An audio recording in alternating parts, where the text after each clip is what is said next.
Buenas noches. El tema del cual les voy a hablar es el de inteligencia artificial y robótica aplicadas a la medicina.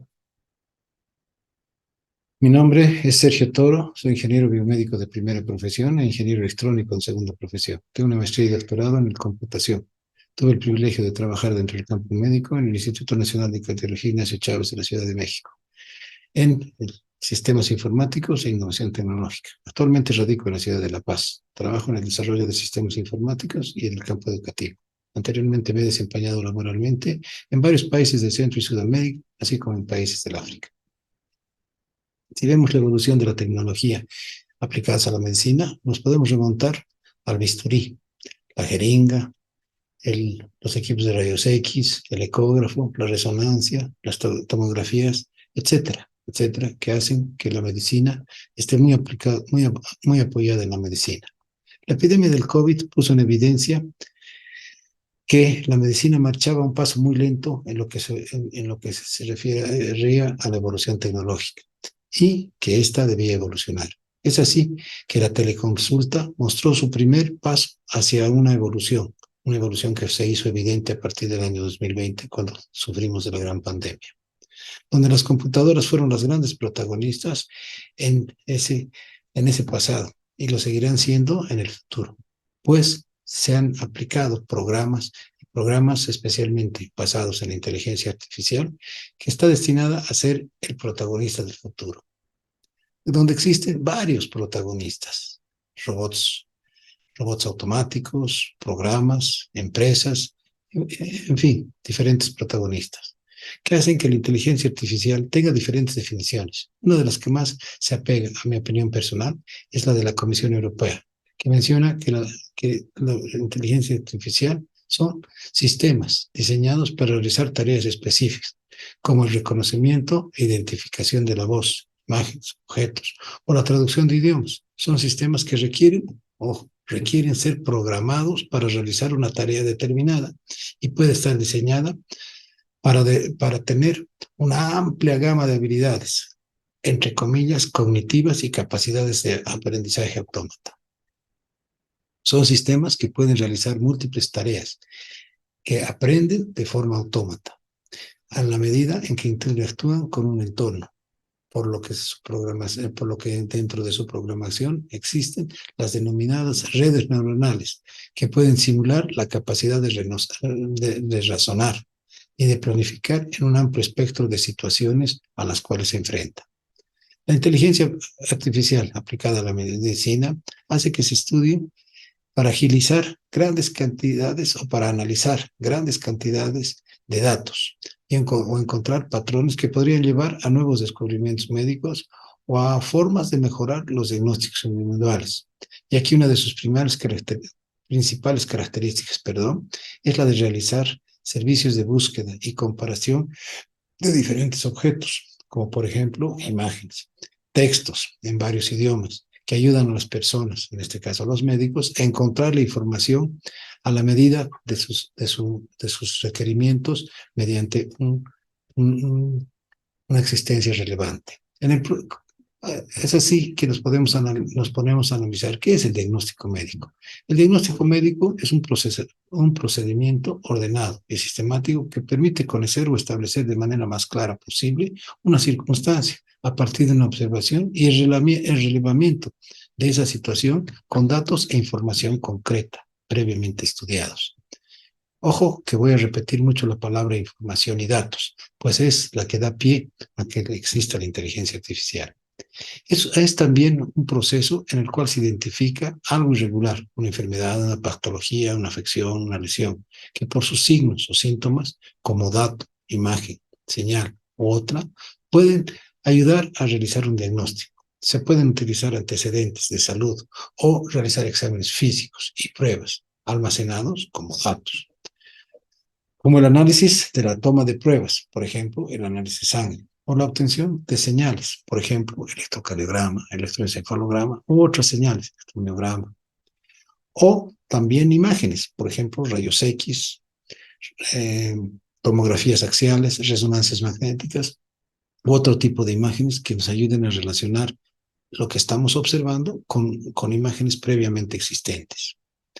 El diagnóstico médico conlleva a una evaluación y valoración de acciones en relación a lo que se está observando. Este proceso da lugar en una etapa a la que se realiza en dos partes. En la primera se establece una presunción, sospecha o hipótesis de la existencia de algo irregular, una enfermedad o patología, a partir del relacionamiento de información y datos basada en el conocimiento de situaciones documentadas o experimentadas previamente o experiencias previas.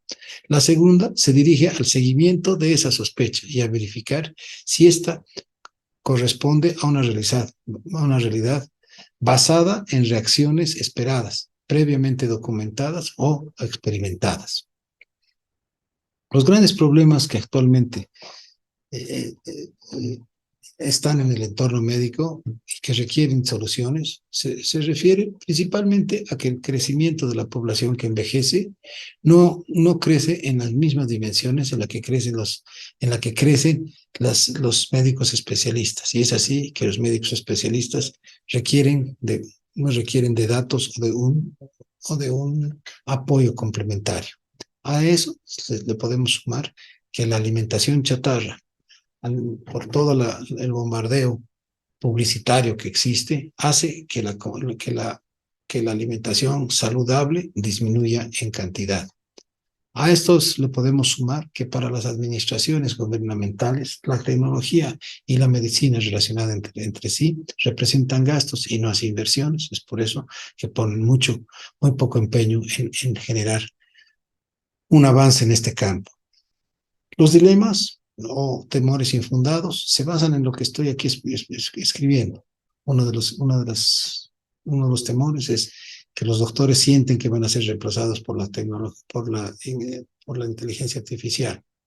Si la inteligencia artificial va a cobrar vida propia, ¿cuán fiable va a ser el diagnóstico de la inteligencia artificial? Como si la inteligencia artificial lo fuera todo. Si la inteligencia artificial se equivoca, ¿quién va a ser el responsable? ¿Qué pasará si se producen ataques cibernéticos? ¿La información del paciente estará segura? Estamos hablando si la inteligencia artificial tuviera vida propia, y no es así. Las ventajas y posibilidades de la inteligencia artificial se basan en datos de un paciente que pueden ser comparados con miles de millones de patrones alrededor del mundo, generando un diagnóstico más preciso, rápido y certero. Pues estamos relacionando. O un plan del tratamiento individual que puede ser generado en base a casos de éxito alrededor del mundo o a casos previamente experimentados ante situaciones similares. Gracias a la inteligencia artificial se pueden prevenir enfermedades como por ejemplo el Alzheimer, la malaria, el cáncer o desarrollar enzimas que ayuden a descomponer contaminantes gracias al análisis de las proteínas y cómo estas pueden existir nuevas proteínas que pueden ayudar a la espiral de vida. Se pueden crear gemelos digitales en los cuales pueden simularse operaciones, tratamientos, efectos de medicamentos, efectos secundarios, como pudo haberse hecho con el COVID-2019. ¿Qué pasaría si hago esto? ¿Qué pasaría si hago lo otro? Entonces es así como la inteligencia artificial nos puede coadyuvar. Estamos hablando de que en la telemedicina asistida por inteligencia artificial, mediante el uso de chatbots, ¿qué son chatbots? Robots previamente programados para respuestas existentes. ¿Qué hacer si? ¿Qué hacer si esto? Por ejemplo, todas las líneas aéreas ya tienen chatbots automáticos. ¿Qué pasa si cancelo mi pasaje? Entonces las respuestas obvias son tal cual o tal. Donde los médicos y el monitoreo remoto mediante relojes smart, celulares u otros medios hacen que el médico pueda estar haciendo una consulta rápida y previa. También existen los exoesqueletos o proteínas implantadas o prótesis implantadas, que básicamente están programados en base al comportamiento de las extremidades, dando la naturalidad a los movimientos robóticos y previniendo futuras lesiones o ayudando ante la existencia de una lesión previamente existente. Los primeros robots que participan en cirugías, que han participado más bien en cirugías, son los robots apoyados por inteligencia artificial, que asisten a los médicos en procedimientos que requieren gran precisión. Por ejemplo, si se requiere hacer un corte de una longitud, de una dimensión y de una profundidad específica, el médico simplemente da la orden, la preprograma y ese, entre comillas, robot quirúrgico lo que hace el corte de lo que fue previamente programado. También existen los simuladores para la formación de médicos, basados en realidad virtual, en inteligencia artificial, que recrean situaciones muy complejas en entornos seguros y obviamente controlados, donde el médico en formación actúa ante esas situaciones. Sin embargo, podemos ver que existen una serie de peligros que se asocian a la inteligencia artificial o dudas posiblemente que se asocian a la inteligencia artificial. Por ejemplo, que la información del paciente sea expuesta. Esto podría ser una duda que puede existir para algún médico. Eso no puede ser posible. Que la inteligencia artificial no esté debidamente respaldada por la información representativa en calidad y en cantidad y experiencia para evitar errores. Que no se tengan los medios alternativos que generen una dependencia total en la tecnología y en sus medios. Por ejemplo, el reciente caso del puente de Baltimore, donde se dependía tan intrínsecamente de la tecnología, hizo que un barco no pueda ser reprogramado y chocó contra el puente, generando una de las desgracias del último tiempo, quizás más notorias. Es así que, a manera de conclusión, podemos decir que la inteligencia artificial llegó para convertirse en un aliado que empodera al médico, agilizando y optimizando su trabajo. Está claro que la inteligencia artificial nunca podrá sustituir la calidad humana de quien nació para salvar vidas. Mi nombre es Sergio Toro y espero que les haya gustado la presente exposición. Gracias. Avances tecnológicos en cirugía.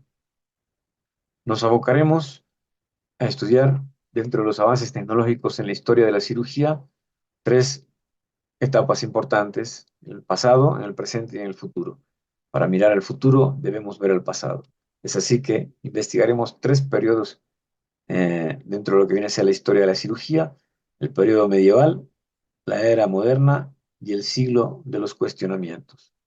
En este primer periodo, donde se encontraba la parte histórica de la cirugía, desde el siglo V antes de Cristo hasta el siglo XV, solamente se realizaba el tratamiento en forma empírica de algunas patologías, sin una base científica, ¿ya? Y esto, como primera referencia, tenemos a Hipócrates, 470 años antes de Cristo, con sus aforismos hipocráticos, en su libro Leyes Máximas en Medicina, donde decía que si tuvieses una extremidad negra, intentar cortar el miembro afectado salvaría la vida del paciente. Posteriormente, en 1493, pues fue una época bastante peculiar, puesto de que empezó a conocerse como profesión al cirujano barbero. Estos tenían un oficio de drenar también abscesos, de hacer exsanguinaciones, retirar piezas dentarias, hacer algunas amputaciones, y no solamente se encargaban de la parte estética, sino también de la salud, pero obviamente sin un sustento científico adecuado. Ya en 1540, Guy de Chaillac, en su libro Cirugía Magna, pues ya empezó a ordenar un poco mejor la parte del tratamiento de estas patologías. De acuerdo a la anatomía, clasificó las heridas y contusiones, y además realizó una clasificación patología quirúrgica. En el siglo ya XIX no solamente se habló de tratamiento, sino que ya empezaron a investigar el diagnóstico, el por qué se realizaban este tipo de tratamientos. Y es así que en 1867 Ambrosio Paré fue uno de los primeros en determinar que si se va a amputar una pierna o un brazo, primero tienen que ligarse las arterias y venas y posteriormente realizar la amputación para evitar exsanguinaciones o muerte por hemorragia. Asimismo, uno de los más representativos de este siglo fue Theodor Wilrod, donde realizó varias cirugías con un control técnico del dolor, un control de la hemorragia y además de la infección, siendo posible realizar varias cirugías a nivel de la cavidad abdominal. Posteriormente, Alejandro Posadas, en 1899, juntamente con el doctor Viale, el doctor Roca Tagliata y además el enfermero Vázquez, un 27 de octubre realizaron la primera cirugía torácica por un quiste hidatídico, sin los materiales de bioseguridad, sin guantes, sin antiparras, sin barbijo, pues, y solamente se basaban en la clínica, realizaron con éxito esta cirugía de resección del quiste hidatídico, adelantándose 25 años al inicio de la cirugía torácica.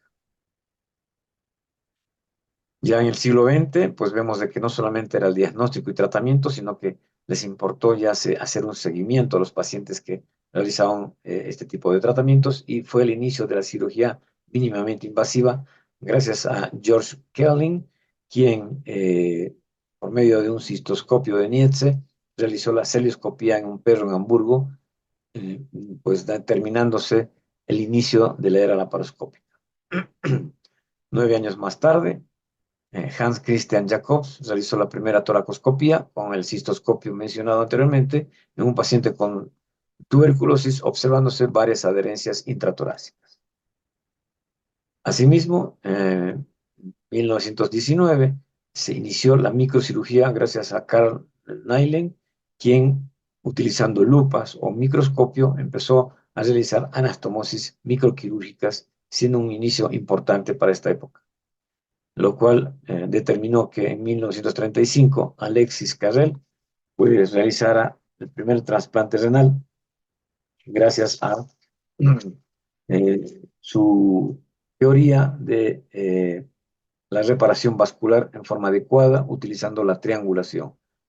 Esta teoría le hizo ganar el premio Nobel en 1912, ¿no? Realizándose en forma exitosa el primer trasplante renal. Acá, obviamente, estaba pues cooperado por ya la llegada del electrobisturí, el uso de antibióticos, ¿ya? Y empezaron a aparecer las primeras unidades de terapia intensiva. En 1953, John Gibbon utilizó la primera máquina de circulación extracorpórea gracias a IBM y con Christian Barnard pues realizaron el primer trasplante cardíaco con éxito. En el siglo XX vemos de que esta cirugía mínimamente invasiva sigue creciendo y es así que el ginecólogo Kursem realiza la primera apendicectomía laparoscópica en Kiel, Alemania. Además de eso, fue uno de los precursores de lo que viene a ser la simulación de la cirugía laparoscópica utilizando cajas. Posteriormente, en Böblingen, Alemania, se realizó la primera colecistectomía laparoscópica gracias a Eric Muhe. Él creó su propia celioscopio, en realidad lo llamó el galioscopio, para poder realizar su primera colecistectomía laparoscópica. Un año más tarde, Philippe Mouret, también en Lyon, Francia, realizó la cirugía laparoscópica en vesícula y además fue el que empezó a utilizar nuevas tácticas técnicas quirúrgicas en lo que viene a ser otro tipo de patologías en cirugía laparoscópica. Y es así que la frase popularizada y atribuida a Guy de Chailac, donde decía a grandes incisiones, grandes cirujanos, ya fue abolida en esta época, puesto que se prefería realizar pequeñas incisiones, no abordar en forma menos traumática la cavidad abdominal y torácica y resolver con esas pequeñas incisiones grandes cirugías. Desde el 1990 al 2000, la laparoscopía creció en forma rápida a la mano de la tecnología y empezaron a realizarse otro tipo de procedimientos quirúrgicos, ya tomando aproximadamente un 85% de la actividad quirúrgica que es obviamente por la cirugía laparoscópica, por puertos mínimamente invasivos. Aparecen nuevas técnicas y nuevas tácticas, como ser la cirugía percutánea, que con punciones y catéteres específicos se podían realizar drenajes, ya sea ecodirigidos o radiodirigidos, de abscesos o colecciones. No solamente a la cavidad abdominal, sino también los accesos vasculares para poder colocar, en este caso, filtros o stents por vía percutánea. Entonces, acá se observa cómo por vía femoral se coloca un filtro de vena cava para evitar una tromboembolia pulmonar.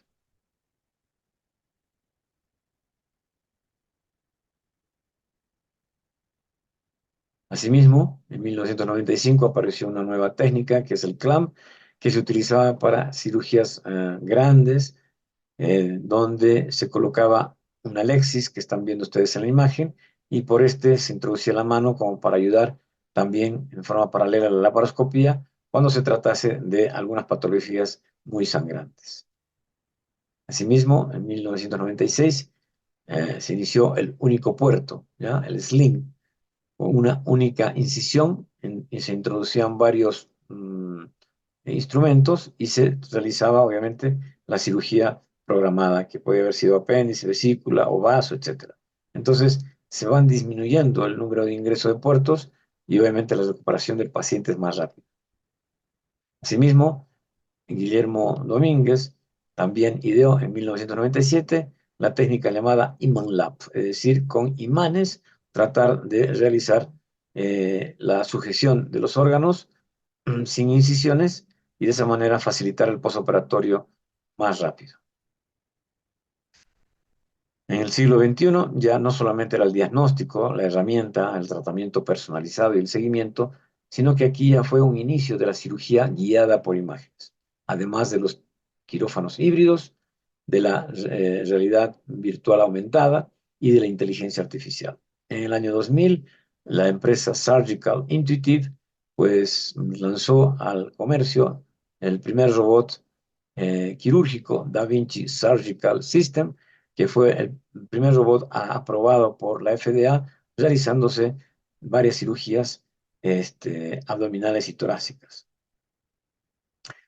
Se colocó el nombre de Da Vinci en homenaje a Leonardo da Vinci, quien construyó el primer robot. Posteriormente, en Francia, Jacques Marescaux realizó la primera cirugía robótica por telecirugía transatlántica, ¿ya? Eh, Fue una de las primeras cirugías en las cuales se utilizó gran indumentaria robótica y juntamente con Philippe Green, que fue el que mejoró el sistema de telepresencia quirúrgica, pues hizo crecer al sistema robótico y vemos acá cómo él explica la triangulación de la cámara y los brazos operativos para el trabajo dentro del abdomen, además de que la consola o el esclavo que se llama, que está cerca con el cirujano, pues se puede realizar cirugías mucho más precisas con movimientos más sencillos, utilizando inclusive los pies para poder realizar las cirugías. Inclusive se puede eliminar el temblor del cirujano. Es así que se realizó la primera cirugía transatlántica desde Nueva York a Francia, específicamente a Estrasburgo, una cirugía que duró 45 minutos, una colecistectomía robótica. Aparecieron otras técnicas quirúrgicas como ser NOTS, que es el Natural Orifice Transluminal Endoscope Surgery, que es una cirugía ya sea por robot o laparoscópica por orificios naturales, ¿no? Acá se realizó la primera cirugía de NOTS en Estrasburgo, en Francia, denominándose Operación Anubis. Esta cirugía pues se la realiza por orificios naturales como ser transvesical, transvaginal, transumbilical o transgástrica. Ahí vemos por delante el útero, en medio el trócar, ¿ya? Y por detrás el recto. Asimismo, se empezaron a presentar los quirófanos híbridos gracias a una empresa que es Getinge, donde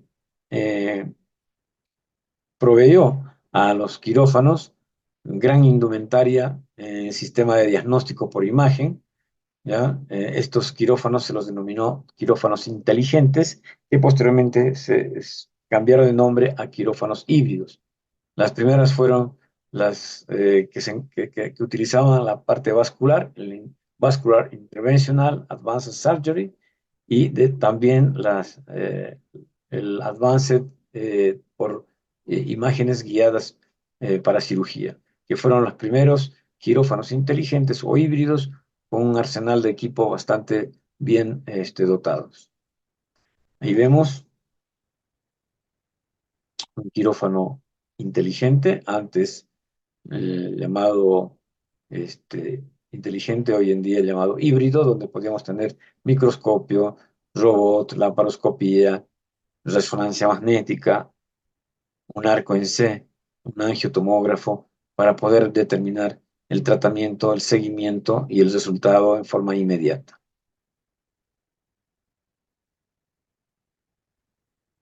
Asimismo, apareció la realidad virtual aumentada en el 2007, donde la cirugía pues tenía un campo innovador que revolucionó a la parte quirúrgica a través de avances tecnológicos, introduciendo herramientas que permitan a los cirujanos observar en tiempo real los órganos blancos a ser operados, y no solamente eso, sino también en forma adicional durante la cirugía y sin interrumpir el flujo del procedimiento, tener datos de los signos vitales del paciente. Ahí vemos el primer lente que está dado por Microsoft, que es el HoloLens. Este HoloLens en realidad es el que va a tener una información visual aumentada hacia lo que es el cirujano. Estas gafas van a mostrar órganos en 3 dimensiones, proporcionando datos vitales y virtuales en tiempo real. Posteriormente, también se introdujo la inteligencia artificial aplicada a la cirugía, que obviamente ha transformado significativamente las operaciones quirúrgicas en diversas formas, mediante la incorporación de algoritmos, aprendizaje profundo de redes neuronales, además de que estas máquinas pueden predecir o detectar errores o anomalías, guiando nuevamente al cirujano, cambiando las estrategias y las tácticas quirúrgicas. La inteligencia artificial está revolucionando la cirugía al mejorar la precisión, la seguridad y la personalización de los procedimientos. Acá vemos un Da Vinci del futuro monopuerto, donde tiene el ingreso de 4 canales, 2 de trabajo, 1 de separación y una cámara con un manejo sencillo, tanto de manos como de pies, ¿ya? Pero es abordado por un solo puerto.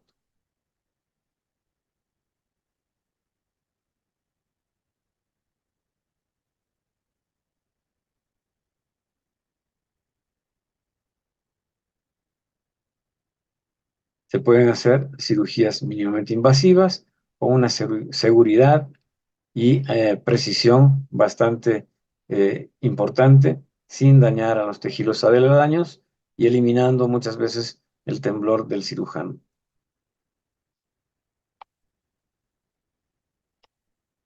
Asimismo, podemos decir de que la cirugía del presente y del futuro pues están en base a 4 pilares fundamentales.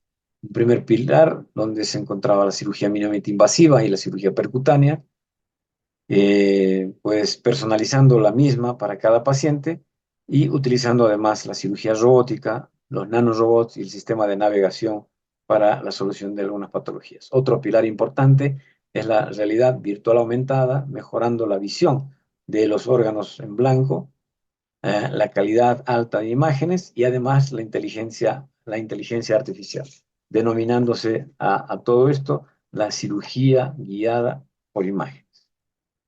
En conclusión, la incorporación de los robots en cirugía ha traído consigo numerosos beneficios que han revolucionado el campo médico. En sí, la precisión. ¿Por qué la precisión? Puesto que están diseñados con movimientos exactos, precisos, lo cual permite al cirujano realizar procedimientos eh, mínimamente invasivos, pero con una posibilidad de tener menos error y minimizar los riesgos de daño a otros tejidos. La visualización mejorada con sistemas de 3D, mejorar la invasividad. Esto obviamente hace de que la recuperación del paciente sea rápida, disminuyendo las complicaciones postoperatorias, el tiempo de recuperación más rápido, ¿ya? Menos dolor, menos molestias, y además una pérdida de sangre mínima, puesto de que estos robots avanzados se encuentran con técnicas de sellado de vasos sanguíneos, reduciendo la pérdida de sangre durante la operación. La inteligencia artificial no nos va a servir para hacer que la medicina sea más automática y menos humana, sino todo lo contrario.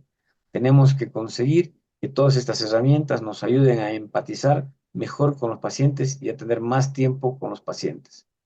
Los médicos somos imprescindibles para el desarrollo de esta tecnología juntamente con los ingenieros.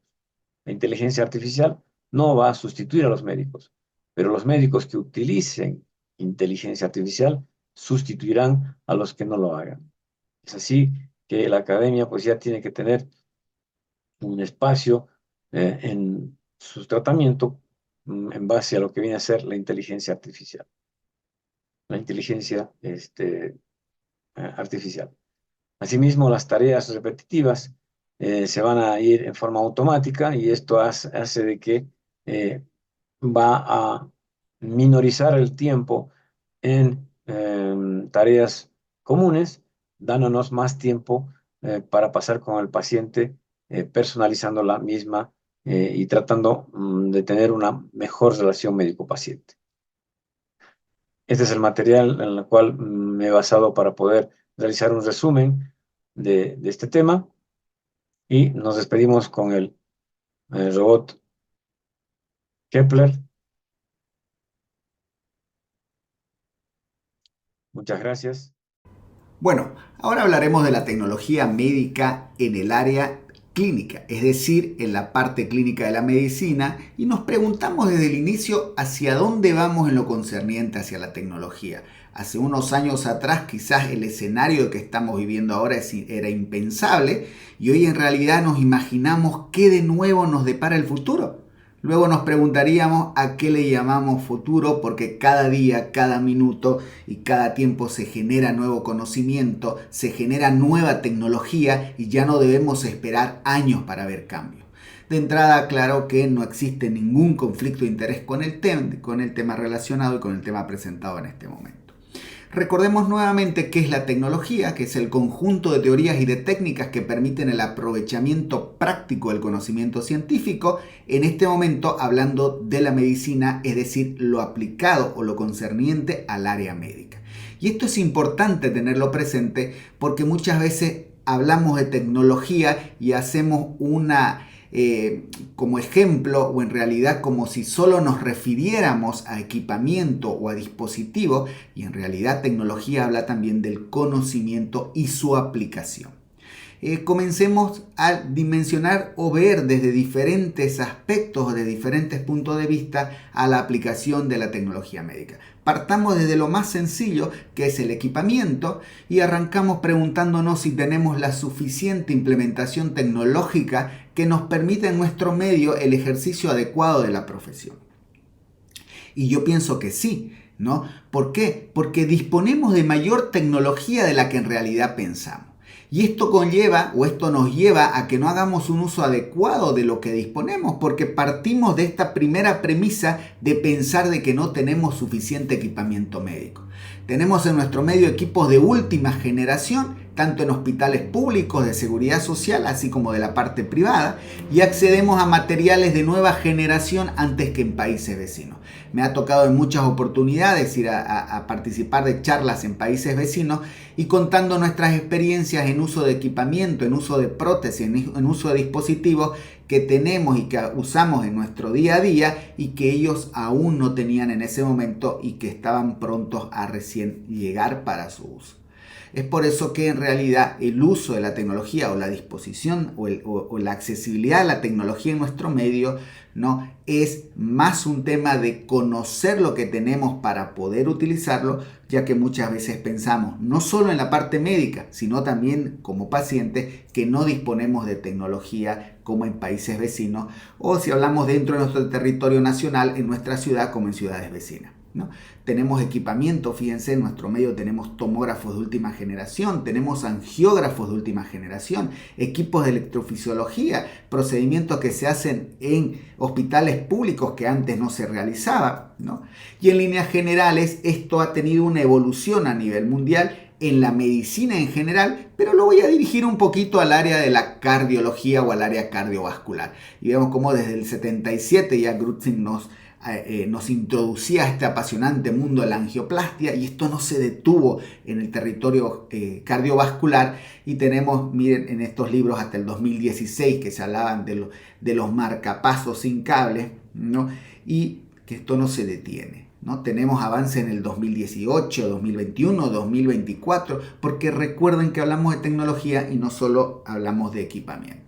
El inicio de lo que es el cateterismo era el inicio con esta cateterización de un caballo, y que posteriormente Andreas Grütze nos mostraba que podíamos tratar de manera endovascular obstrucciones coronarias, y tenía su primer curso, ¿no?, en 1982, como después de un procedimiento de angioplastia, ¿no?, el paciente saluda al público, que eran los colegas, aprendían mirando, ¿no? Miren todos los futuros cardiólogos intervencionistas, ¿no? Y eran los primeros pasos de la cardiología intervencionista. Y si ustedes se fijan al inicio, la imagen no era de gran calidad. Hoy tenemos imágenes de gran calidad. Esta es una angioplastia realizada en mi centro, donde podemos ver la diferencia en cuanto a la calidad de imagen, y se ve el stent colocado. Entonces al inicio se trabajaba con estos arcos en C en forma de tubo, y hoy incluso se habla de la tecnología robótica. No tenemos el ejemplo de Corindus, donde brinda la posibilidad de proteger también al cardiólogo intervencionista de la radiación y mejorar la precisión del procedimiento. Pero no se detiene o no se limita, solo a la cardiología intervencionista. Miren el avance en la ecocardiografía, en la cual nosotros podemos utilizar, o los ecocardiografistas nos permiten ver imágenes en 3 y 4 dimensiones en esta reconstrucción de una válvula mitral, en la cual la podemos ver muy nítidamente, tanto cerrada como durante su apertura. Y lo mismo nos permite evaluar prótesis valvulares, en las cuales nosotros podemos ver una válvula protésica abierta, una válvula protésica cerrada, incluso las suturas metálicas, ¿no? Fíjense, la tomografía también tiene un avance tecnológico. Un tomógrafo de 16 cortes nos permitía ver una coronaria de esa forma. Yo les digo, esa es una coronaria derecha, y se torna casi en un acto de fe, y ustedes me tendrían que creer que sí, realmente lo es. El tomógrafo de 32 cortes ya nos permite visualizar de mejor manera si lo es o no, y de 64 cortes en adelante ya no tengo que utilizar demasiado la imaginación, porque voy a ver de manera nítida lo que es la coronaria, el calcio y sus ramas, ¿no? Y es así como con los nuevos tomógrafos de última generación podemos hacer reconstrucciones maravillosas, en este caso simplemente a manera de ejemplo de las coronarias, pero esto pasa en todo el territorio vascular y no vascular, ¿no? Lo mismo con el resonador. El resonador nos brinda información que quizás la tomografía no nos permite evaluar, ¿no? Recuerden que es el gold estándar para evaluar lo que es el músculo cardíaco, y fíjense cómo en este corazoncito, en este músculo cardíaco, en este ventrículo, nos permite no solo ver el área necrótica, el área cicatrizal, sino que también nos permite identificar un área potencialmente en riesgo por de isquemia, y de que avance esto hacia necrosis, y también nos permite evaluar el territorio que tiene obstrucción microvascular, un tema en el cual se hace mucho énfasis en los últimos años. La medicina nuclear también nos permite, en su desarrollo tecnológico, obtener información en cuanto a la perfusión miocárdica, ¿no? Hablando esto del corazón, pero también nos sirve para evaluar diferentes estructuras del cuerpo humano, ¿no? Y podemos acceder a ella a través de la cámara gamma o a través del uso de PET. Eso en cuanto al equipamiento o a los equipos médicos, pero también hay un avance tecnológico en cuanto a los dispositivos. Y en cuanto a los dispositivos, tenemos una gama de dispositivos, ¿no? A la izquierda de ustedes pueden ver una válvula protésica endovascular, pueden ver abajo un marcapaso o el generador de un marcapaso, pueden ver un poquito más hacia el centro un stent, ¿no? Y los stent han avanzado también en cuanto a su tecnología. Podemos ver quizás en uno de los inicios, que era el catéter de Swan-Ganz y en el medio y hacia arriba. Abajo podemos ver dispositivos para tratar la hipertensión arterial refractaria al tratamiento, ¿no? Y arriba a la derecha de ustedes podemos ver dispositivos de ultrasonido como el ECOS, que nos permite tratar tromboembolismos pulmonares, trombosis venosas, trombosis arteriales. Pero también podemos mejorar el acceso a la imagen intracoronaria sin acceder literalmente o de manera quirúrgica a este territorio vascular. Tenemos a la izquierda de ustedes el uso de la ultrasonografía con el IBUS, que nos permite ver una coronaria desplegada y donde nos permite visualizar incluso el territorio donde hay un territorio estenótico, un territorio cálcico, y esto a través del uso de la ultrasonografía de manera endovascular. Y a la derecha de ustedes podemos observar la tomografía de coherencia óptica, en la cual nos permite a través de imágenes tomográficas tener cortes de las coronarias que nos permiten visualizar el endotelio y la región subendotelial de manera muy nítida. Esto nos ayuda a caracterizar las placas, pero también ambos dos nos van a ser muy útiles a la hora de evaluar el resultado de la angioplastia, el posicionamiento y la adecuada posición del stent, que nos va a permitir reducir a la larga el riesgo de restenosis o trombosis del stent. Pero también podemos hacer estudios fisiológicos, evaluar las presiones previas a la obstrucción, posterior a la estenosis, y sacar esto del error del ojo humano, ya que de manera objetiva, haciendo uso de la fisiología a través de la medición de presiones y su diferencia de presiones, nos va a permitir evaluar la necesidad o no de colocar un stent. Y esto ha sido muy útil porque nos ha demostrado que a lo largo del tiempo lo que muchas veces pensábamos que lo veníamos haciendo bien, pero en realidad no lo veníamos haciendo bien.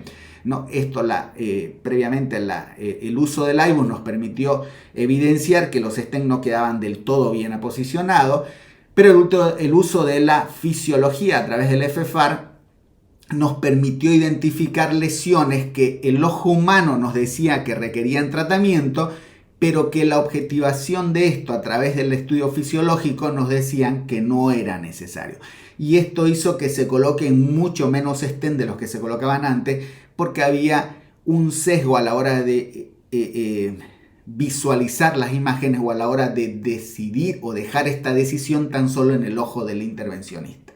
Entonces, estos dispositivos nos han permitido tratar lesiones con balones, con stent, y estos han evolucionado también a lo largo del tiempo, ¿no? Tenemos balones semicomplacientes, balones no complacientes, balones con droga, y los stent también evolucionaron de primera, segunda, tercera, cuarta generación, stent bioabsorbibles, ¿no? Entonces este avance tecnológico no se detiene. Lo mismo en el tratamiento de las válvulas, ¿no? Fíjense en este caso una estenosis mitral que a través de una valvuloplastia con balón nos permite tener resultados favorables. Y esto no se detiene acá.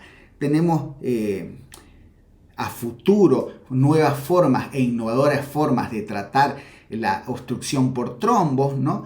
Pero también miren cómo nos permite manejar los órganos para pacientes que van a ser receptores en este caso de un corazón, el cual se va a trasladar a un latiendo, lo cual ayuda a preservar el órgano. En cuanto a las válvulas, dijimos que la TAVI, que es el mayor exponente, tenemos infinidad de prótesis. Lamentablemente hace pocas semanas falleció el inventor de esta técnica, que era Alain Crivier, pero que dejó este legado. Y este legado permitió también tratar de manera endovascular otras válvulas, como es la válvula mitral, en el caso de la insuficiencia mitral, y que se vienen ahora tratamientos de la válvula tricúspide, de la válvula pulmonar. Pero fíjense este ejemplo o recordar el caso de Albert Einstein, en el cual su cirujano, cuando estaba interviniéndolo, se encontró con un aneurisma de aorta roto y contenido, y que en este caso lo único que se le ocurrió fue, como dice en el texto, envolver este aneurisma en un papel celofán, y esto le permitió a Albert Einstein vivir 7 años más. Y hoy tenemos endoprótesis de todas las formas o modelos, como uno diría, que nos van a permitir tratar de manera adecuada a los aneurismas.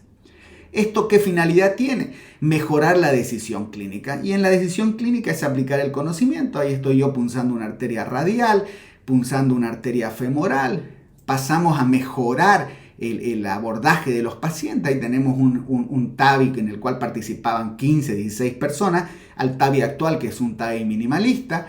Y esto es a través de la recopilación de la información y esto nos permite o nos facilita acceder a esta información y a esta decisión clínica, el uso del Big Data, por ejemplo.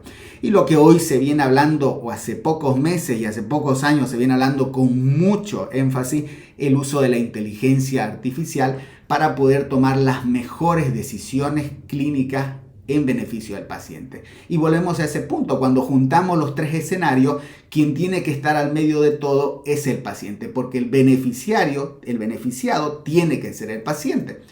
Y estas decisiones o la aplicación de esta tecnología en general en beneficio del paciente se lo logra a través de equipos multidisciplinarios o equipos o denominados teams, ¿no? Aquí tengo simplemente dos ejemplos, un vascular team en el cual participan diferentes profesionales, pero también se obtiene la información desde diferentes aspectos, y lo mismo en lo que es el Heart Team, que nació con lo que es el uso de la TAVI o la aplicación de la TAVI. Y para cumplir con los tiempos y a manera de conclusión, les puedo decir que el continuo avance del conocimiento médico permite un desarrollo permanente de la tecnología. Esta nueva tecnología debe tener como finalidad un beneficio en nuestros pacientes y en la salud de la sociedad en general. Y la evolución o la velocidad de la evolución de la tecnología, desde mi perspectiva, ha superado por mucho la velocidad de la evolución del hombre, por lo que es importante hacer énfasis en los aspectos éticos de su uso y de su aplicación, y debería ser quizás un próximo seminario a tomar en cuenta. Desde ya agradecido por el tiempo para escucharme, y quedo atento a cualquier pregunta que se presente. Gracias.